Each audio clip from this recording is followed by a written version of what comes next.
உறவை நாங்கள் இழந்துட்டு இங்கே நிற்கிறோம். இது வந்து மரபுக்காகவோ இல்லை வந்து மீடியாக்காகவோ சொல்கிறது கிடையாது. உண்மையாகவே நாங்கள் தென்னிந்திய நடிகர் சங்கம் அப்படின்ற ஒரு விஷயம் வந்து ஒரு குடும்பம்னு நினச்சா என்னுடைய ஒரு மூத்த உறவு இன்றைக்கி எங்கள் கூட இல்லை.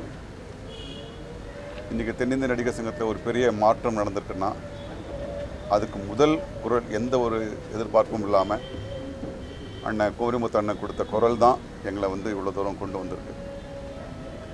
அவருடைய சிரிப்பு வேறு யாருமே சிரிக்க முடியாது. அது அவருடைய அடையாளமாக இருக்குது. அது ஒரு சின்ன குழந்தை சிரிக்க, அவர் வந்து குழந்தை மாதிரி எங்களுக்கு இருந்தார். ஆனால் அவருடைய சிந்தனைகள்லாம் வந்து ரொம்ப தீவிரமாக ரொம்ப ப்ராக்ரெசிவாக இருந்துச்சு.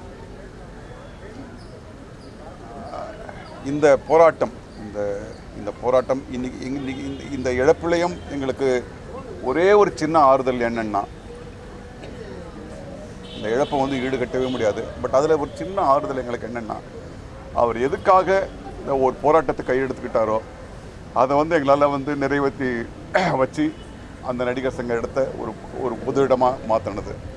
அது ஒன்று தான் அண்ணனுக்கு எங்களால் செய்ய முடிஞ்ச ஒரு சின்ன ஒரு காணிக்கை.